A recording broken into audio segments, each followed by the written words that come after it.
혹시 중간고사 때 했던 3-2나 3-3 프린트 있는 사람? 3-3은 그때 수업 때 줬고 3은 있어? 그거 꺼내시고 3-2는 내가 새로 줄게.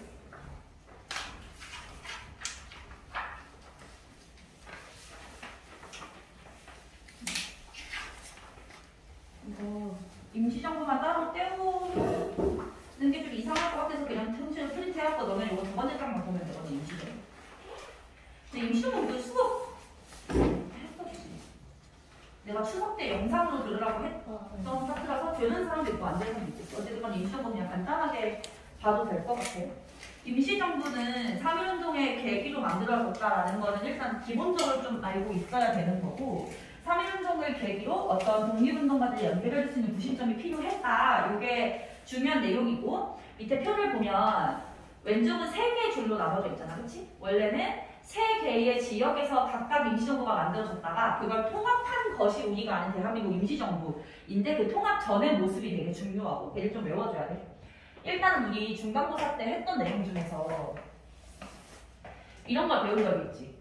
요 만주랑 연해주 지역에서 독립운동하는 사람들 무슨 독립운동 방략을 채택했다. 여기는 무장투쟁의 방략이다. 상하이는 외교였다. 그치? 요거를 그대로 갖고 가면서 연해주에서 만들어진 단체가 거기 회색 배경에다가 써보면 대한국민의회 대한국민의회 연해주. 얘는 좀 말 안 해도 어떤 방식의 채택한 애들이냐면 무장투쟁을 채택한 사람들인 거지. 그리고 상하이에서 상하이 임시정부가 만들어졌고, 얘는 외교를 채택한 단체이고, 원래 사실 상하이 임시정부의 원래 이름은 대한민국 임시정부인데 통합된 후에 대한민국 임시정부라 구분하기 위해서 상하이 임시정부라고 하는 거야. 그리고 국내 서울에 한성정부.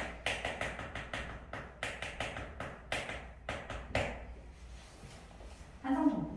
근데 이때 아무리 3.1운동 이후라고 해도 서울에서 정부가 만들어진다는 것은 불가능한 일이었기 때문에 이 한성정부는 사실상 실존한다고 볼 수가 없는 거지. 한성정부는 실제로 존재하지 않았고 문서상으로만 그냥 뭐 한성정부, 대통령은 누구누구를 해서 이런 정부를 만든다라고만 존재를 했고, 한 번도 뭐 무슨 어디 건물에서 누군가 모인다거나 이런 일은 없었던 거라고 생각을 하면 돼. 그래서 얘네들 통합하는 데 있어서 어디에서 통합할 것이냐 문제에서 당연히 국내는 빠지게 되는 거고, 빠진 상태에서 연해주냐 상하이냐를 고르게 되는 건데 최종적으로 간 곳은 상하이였던 거야. 근데 상하이로 간다는 건 그냥 상하이에서 모였다 이게 아니라 무장투쟁의 방식보다는 외교라는 방식을 더 중시하겠다라는 것이었기 때문에 되게 민감한 상황인 것이고, 이 대한국민의회를 조성했었던 연해주 사람들은 무장투쟁이 더 중요하다고 생각하지만 약간 참은 거라고 봐야 되는 거지. 빈칸 써볼게. 한성정부의 보통을 계승한다. 한성정부의 보통 계승. 일단 법통을 계승한다는 것 자체가 눈에 안 보이는 개념이잖아. 그러니까 뭐 예를 들어서 우리의 정신적인 것은 얘네들 계승한다고 하는 게 맞지 않겠니? 왜냐면 국내에 있었던 단체니까 그냥 이 정도 개념으로 받아들이시면 되고, 최초의 민주공화제 정부였어. 민주공화제. 국가의 주인은 국민이고 왕이 없이 대통령을 선출하는 체제였고, 삼권 분립 체제였거든. 삼권 분립은 무슨 부 나누는 거야? 서부, 입법부, 행정부 나누는 거지. 지금은 입법부를 국회라고 하지만 이때는 임시의정원이라고 불렀어. 임시의정원. 얘가 입법부고,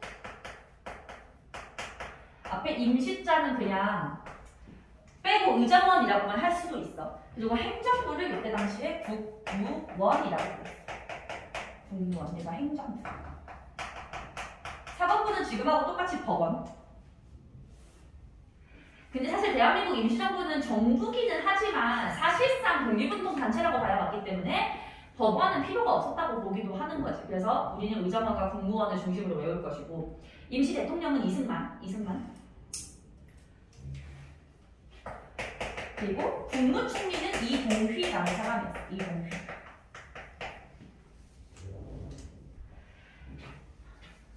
이승만은 대표적인 외교론자고, 이동휘는 대표적인 무장투쟁론자. 이동휘 나중에 교과서 같은 데서 사진 같은 거 보면 진짜 누가 봐도 무장투쟁 하게 생겼거든. 진짜 주먹 엄청 세게 생긴. 어쨌든 그다음 그러니까 여기서도 이 파트 파트에 있는 분에게도 이제 자리를 하나 주는 거지. 약간 좀 똔똔으로 만들려고.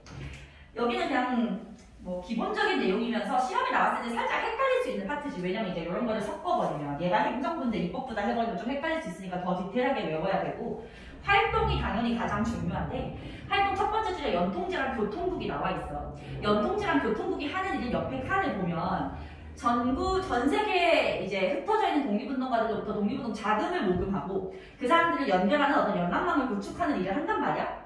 근데 연통지랑 교통국은 이렇게 하는 일이 거의 유사해.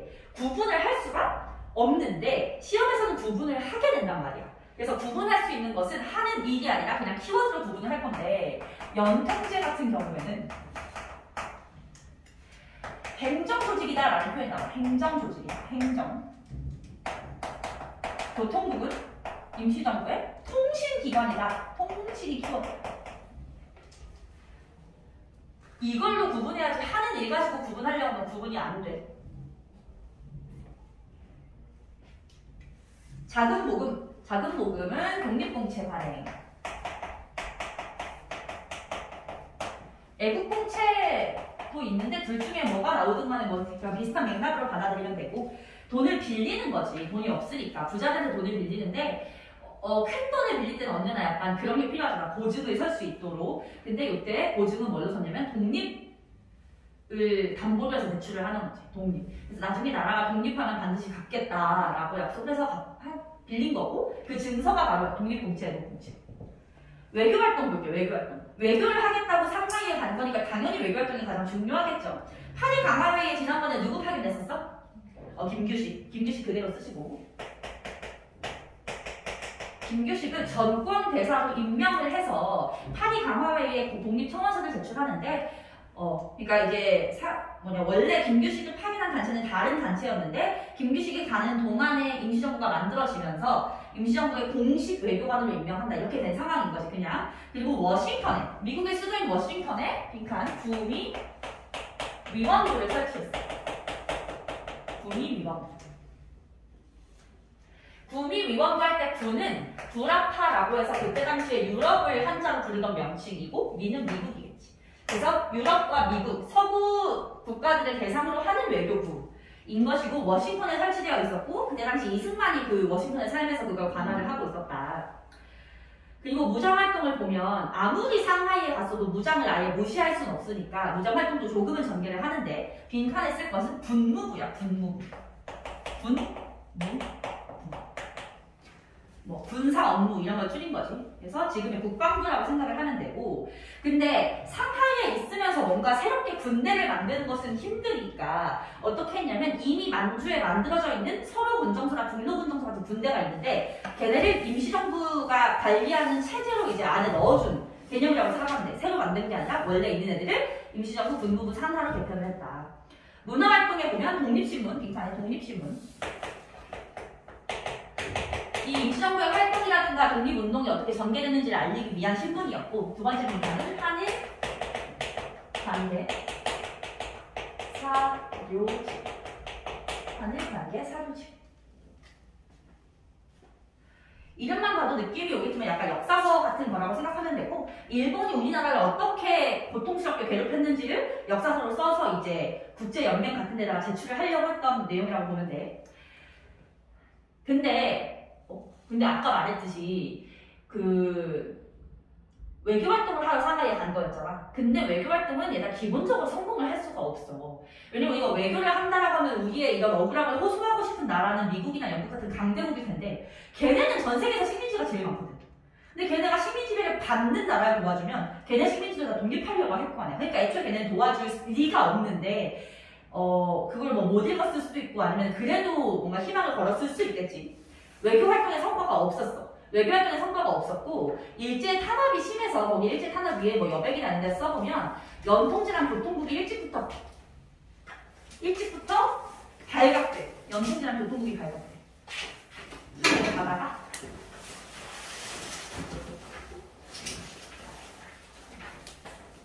임시정부 하고 있어. 거기다가 사회주의 민족주의 갈등도 나중에는 생기고, 결정적으로 이승만이 대통령이잖아. 근데 국제연맹에 한국 위임통치 청원을 제출을 한단 말이야. 이게 뭐냐면 국제연맹이 지금 지금의 유엔이거든. 유엔. 근데 유엔에다가 편지를 뭐라고 보냈냐면 더 정확하게 말하면 미국에다 보낸 거긴 한데 우리를 일본의 식민 지배에서 꺼내주고 독립을 시켜주고 차라리 국제연맹이 식민 지배를 해줘라 이런 얘기를 한 거야. 국제연맹 그러니까 그 식민 지배를 당한다는 사실 자체는 그대로 두고 식민 지배하는 나라를 바꾸고 싶다라고 얘기를 한 거지. 이런 얘기를 뭐 일본이 너무 싫으면 일본보다 딴 놈이 낫다라고 생각할 수도 있겠지만 대통령이 할 말은 아니니까 상당한 문제가 됐던 거고 이런 것들 때문에 자꾸 내부에서 갈등이 생겨나자 이거를 해결하기 위해서 열었던 게 국민대표회의 바로 이번에 국민대표회의.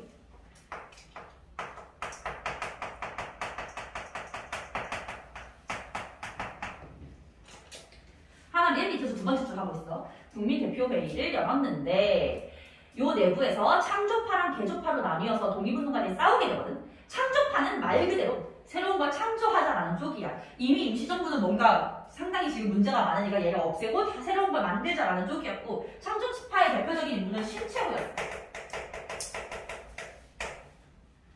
얘들아 신채호 지난번 시험 범위도 그렇고 이번 시험 범위도 그렇고 되게 많이 나오잖아. 이번 시험 범위에서 신채호 뭘로 나왔지? 역사학자, 민족주의 사학, 조선 삼고사, 조선사 연구초 그 사람이지, 그치? 그 사람이 이제 여기서 창조파였고요. 과격한 쪽. 개조파는 말 그대로 그래도 있는 틀은 없애지 말고 부족한 부분만 바꿔서 쓰자라고 하는 쪽이었고 대표적인 인물은 안창호였어요. 안창호. 근데 새로운 거를 만들자는 쪽과 부족한 거를 고쳐서 쓰자는 쪽 사이에는 절충안이 없기 때문에 결국은 요 회의는 결렬될 수밖에 없었고 이 주요 인물들 전부 다 임시정부 안 하겠다고 다 이탈해버려. 뭐 신채호 완성해서 다 이탈해버리면서 임시정부가 와해될 뻔한 상태에서 이승만이 탄핵이 되고요. 이대 대통령으로 박은식을 추대. 박은식. 박은식은 뭐 할 때 배웠지? 이 사람도 민족주의 사학자다. 신채호랑 같이. 한국통사, 한국독립운동 지혈사, 조선국헌 강조. 그치? 그 사람이고요. 그러면서 얘가 옆에 보면 국무령 중심의 집단 지도 체제로 전환을 하는데 여기서 국무령이라는 단어는 중요하지 않고 너희들은 집단 지도 체제만 보면 되거든. 집단 지도 체제라는 것은 얘가 말 그대로 한 명한테 권력이 있는 게 아니라 여러 명이 같이 통치를 하겠다는 거잖아. 이승만이라는 대통령 한 명한테 권력이 갔더니 문제가 커져서 이제 여러 명이 함께 견제하면서 정치하는 체제로 바꾸겠다라는 뜻이라고 보면 되고 그 이후에 이동통과 김구 중심으로 체제가 재정비되고요. 김구 같은 경우는 얘들아 들어본 적 있을지 모르겠는데 원래 임시정부의 주요 인물이 아니었거든. 원래 임시정부에서는 김구를 받아주지 않으려고 했어. 왜냐면 너네 들어본 적 있니? 김구 키가 190 넘는다는 거. 키가 진짜 커 얘들아. 그리고 주먹이 엄청 세서 원래 김구는 본명이 김창수거든. 근데 왜 김구라고 부르게 됐냐면 주먹이 너무 크고 단단하니까 거북이 등껍질 같다 해서 거북 구자가 붙은 거야. 그러니까 우리가 생각하는 그런 김구 선생님 이런 이미지보다는 사실 좀 싸움 좀 하는 애 이런 이미지였던 거야. 공부는 못했어. 그래서 이때 당시 김구가 이름을 알린 것도 주먹을 잘 쓰는 걸로 이름을 알렸었는데 이제 임시정부 같은 경우는 신채호나 안창호, 뭐 박은식 같이 배울 대로 배운 사람들로 구성이 되어 있잖아. 근데 너네도 알다시피 우리나라는 공부 잘하는 사람 좋아하지? 싸움 잘하는 사람은 좀 안 좋아하잖아. 그러니까 이제 김구를 별로 안 받아주고 싶어 했던 거야. 근데 김구가 정말 말단치기라도 좋으니까 아무거나 저한테 일을 주십시오라고 했더니 그러면은 문직이라도 해라. 힘이 세니까 라고 해서 임시정부의 문직이었어. 근데 그 문직이가 주요 인물들 다 나간 상태에서 포기하지 않고 임시정부를 끌고 가고 그 끌고 갔을 때 최후의 상황을 우리가 오늘 이따가 애들 오면 배울 건데 그렇게 해서 이제 우리가 생각하는 임시정부의 김구가 된다라는 거지. 그래서 요 이동영과 김구가 남았다고 했을 때는 이미지 자체가 지금 다 망해가고 있는 이미지로 봐야 돼. 그래도 김구 있으니까 괜찮지. 이게 아닌 거야 그때 당시. 알겠지? 요 파트는 제나는 나중에 보도록 하고 새로운 차트를 볼 건데 혹시 우리 이번 기말 첫 수업 때 줬던 3-3 프린트 있으면 꺼내볼래? 요거 항해 무장투쟁 있어? 있으면 꺼내고 없으면 새로 줄게.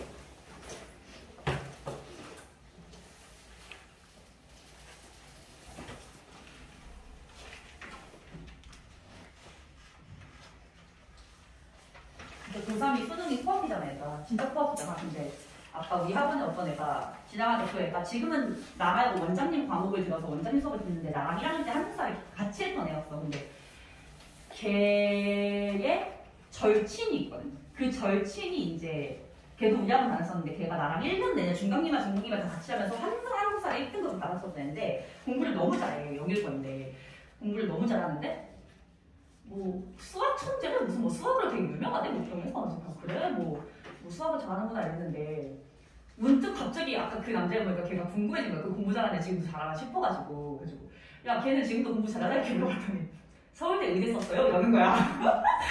아 그래? 그래서 야 붙으면 나 말해줘 했더니 붙지 않을 거야. 내신이 1.0인데요? 이러는 거야. 그래가지고 나 진짜 충격받아가지고 아 그래? 아 근데 이게 참 안 좋은 게 나의 제자로 의사가 있으면 참 좋겠지만 1학년 때 고1 때 한국사 가르친 걸로 그 아이에게 어떤 혜택을 보기엔 너무 멀지 않나. 이게 이과생을 가르쳐야 하는 이유? 지금도 우리 학원에 의대 목표 애들 막 보면은 막 농담으로 막 피부과 나중에 진료해달라고 하는 얘기 하는데 다 고2, 3 가면 이과대는 다 있더라.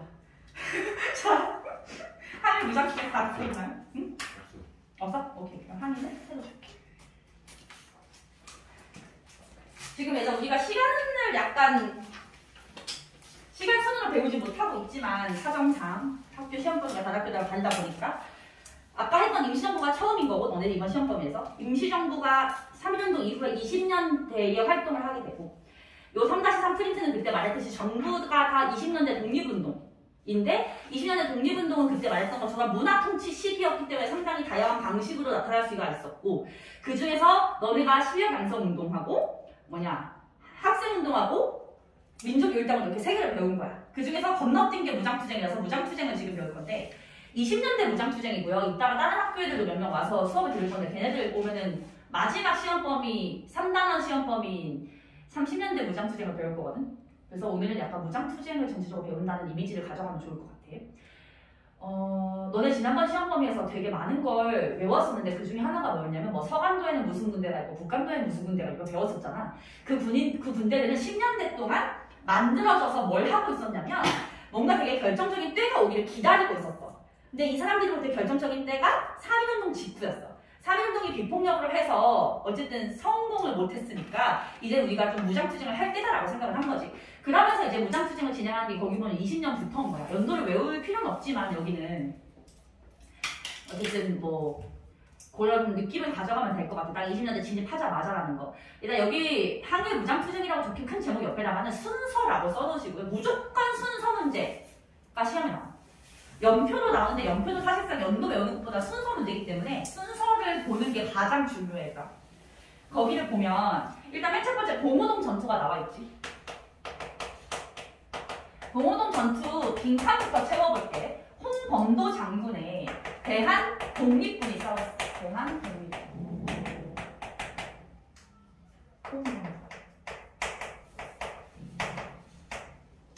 대한 독립군이 일본하고 봉오동에서 싸웠는데 얘가 봉오동 전투에 대해서 이걸 외울 필요는 없는데 그냥 상황을 잠깐만 설명을 해주자면 여기 이상한 부분인데 여기 연해주잖아. 봉오동은 지도에서 가끔씩 물어보거든. 요 제일 튀어나온 파트 있지. 이 연해주 가기 바로 직전 남주에 있어.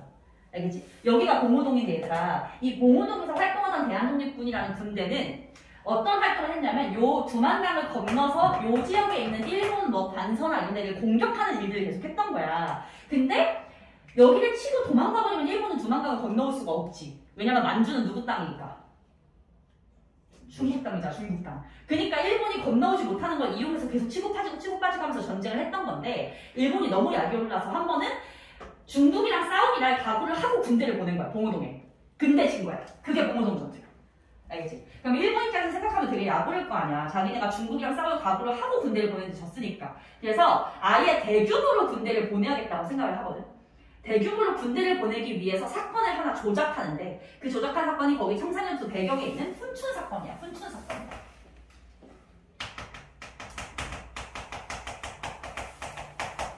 일본이 조작한 사건이고 봉오동 옆 내에 있는 동네가 훈춘이었는데 요 훈춘에 일본 공사관이 있었어.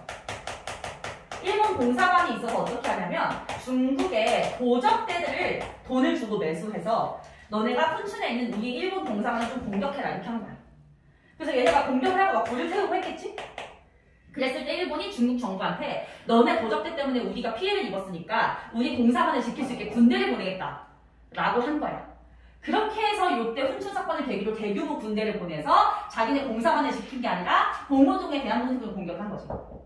그래서 홍범도 장군은 예상치 못하게 대규모 군대가 들어왔기 때문에 일단 일부 후퇴를 할 수밖에 없었어. 이렇게 도망을 가다가 일단 여기에 백두산이 있거든. 백두산 윗동네에 있던 군대랑 합세해서 일본하고 싸우는데 그게 청산리 대첩. 청산리 대첩.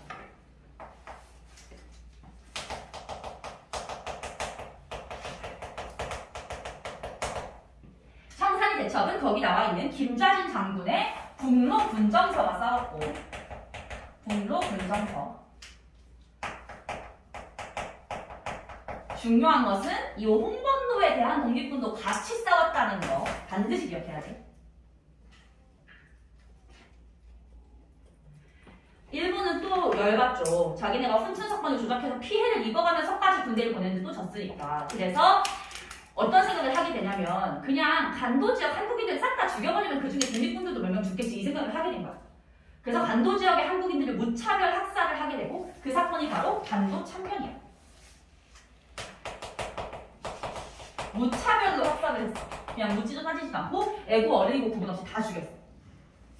그러면 독립군들은 더 이상 만주에서 활동이 불가능해지겠지? 그래서 이동을 해갑니다. 어디로 이동을 하냐면 여기 대체로 이렇게 간도에서 활동했잖아. 점점점 북쪽으로 올라가서 요 동네에 완전 시베리아 가기 일보 직전 추운 땅에 밀산이라는 동네가 있었고 밀산에서 집결을 하게 돼. 거기 빈칸에 밀산 집결. 독립군이 밀산에 집결했다. 밀산에 모인 이유는 뭐였냐면 독립군들끼리도 누가 죽고 누가 살았는지 인원 파악이 안 되는 상황인 거야. 너무 간도천변이 거세게 휘몰아쳤으니까. 그래서 밀산에서 인원을 파악하는 상황이라고 보면 돼.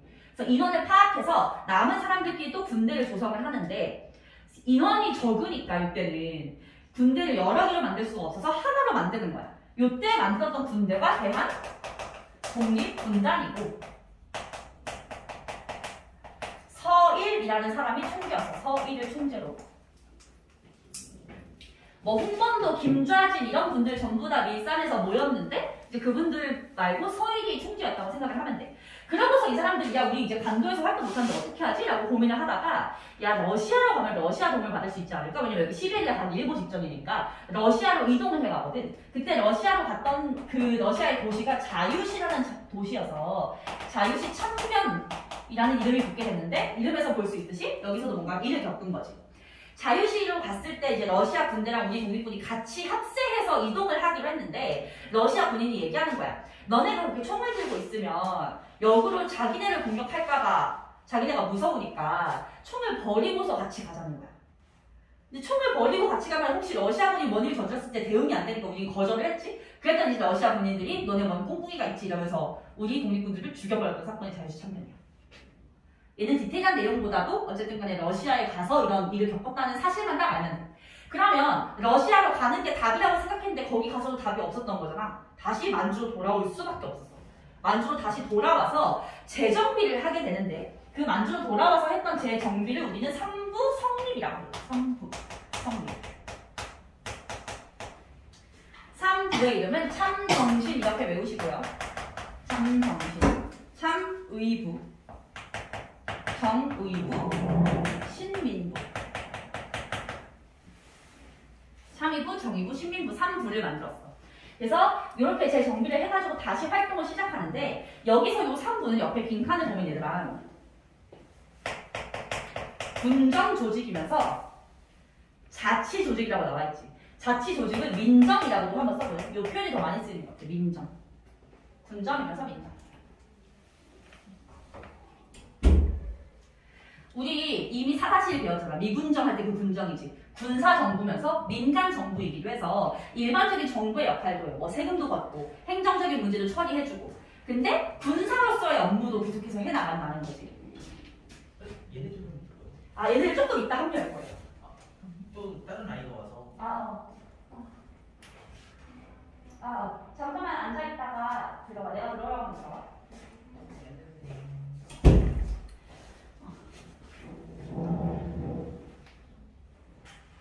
그래서 3부가 다시 성립이 됐다 얘들아. 그래서 많은 독립군들이 다시 만주에서 활동을 하는데 일본 애들은 생각을 하는 거지. 간도 참변으로 다 죽여버렸다고 생각을 했는데 다시 돌아오니까 얼마나 지긋지긋하겠어. 그래서 얘네들이 활동을 할 수 없는 환경을 만들겠다고 생각을 하게 되는데 아까 말했듯이 만주는 누구 땅? 중국 땅이니까 중국의 협조가 없이는 그게 불가능한 거야. 그래서 일본이 중국하고 체결했던 것이 미스야 협정이고 미스야 협정의 내용은 이거였어. 만주 지역 군인들에게 얘기를 하는 거야. 너네 그동안 한국 애들이 만주 땅에서 어슬렁거서 답답하지 않았니? 앞으로는 걔네를 한 명씩 잡아오면 한 명당 얼마씩 돈을 줄게. 이렇게 얘기를 한 거야. 그럼 중국 애들은 월급 이상으로 돈을 벌기 위해서 독립군들 막 잡아들이는 거고 독립군이 아니어도 한국인을 일단 잡아들이고 보는 거야. 우기면 되니까. 그래서 또 만주에서 한국인들이 활동하기가 굉장히 어려운 상황이 돼. 그래서 이때 또 약간 혼란기를 맞았다가 다시 재정비를 하는 것이 세 번째에 나와 있는 삼부 통합운동.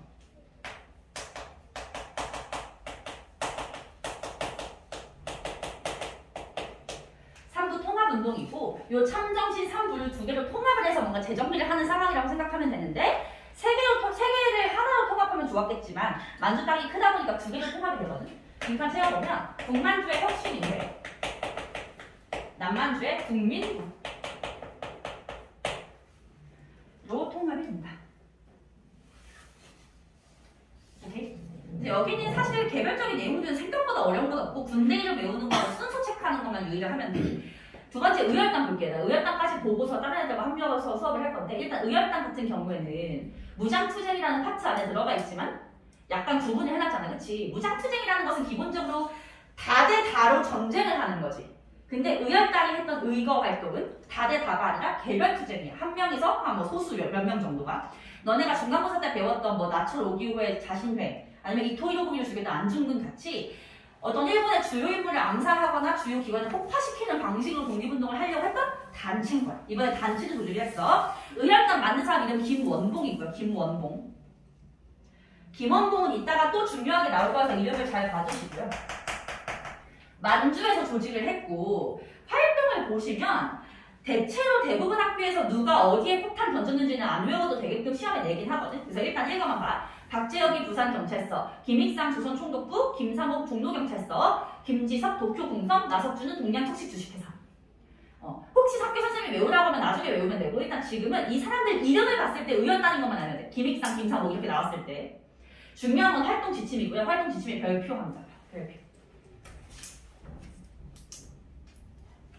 김원봉이 누구랑 친구 사이였냐면 신채호랑 친구 사이였어. 신채호 지금 또 나와. 근데 너네 시험 보면서 이제 신채호는 더 이상 나올 일이 없어. 신채호가 김원봉의 부탁을 받고서 신채호가 글을 잘 쓰니까 의뢰 단원들이 뭔가 읽고서 이거대로 행동할 수 있게 좀 그 의지를 불타오르게 할 수 있는 글을 써달라고 얘기를 한 거야. 그래서 신채호가 썼던 글의 제목이 조선 혁명선언이고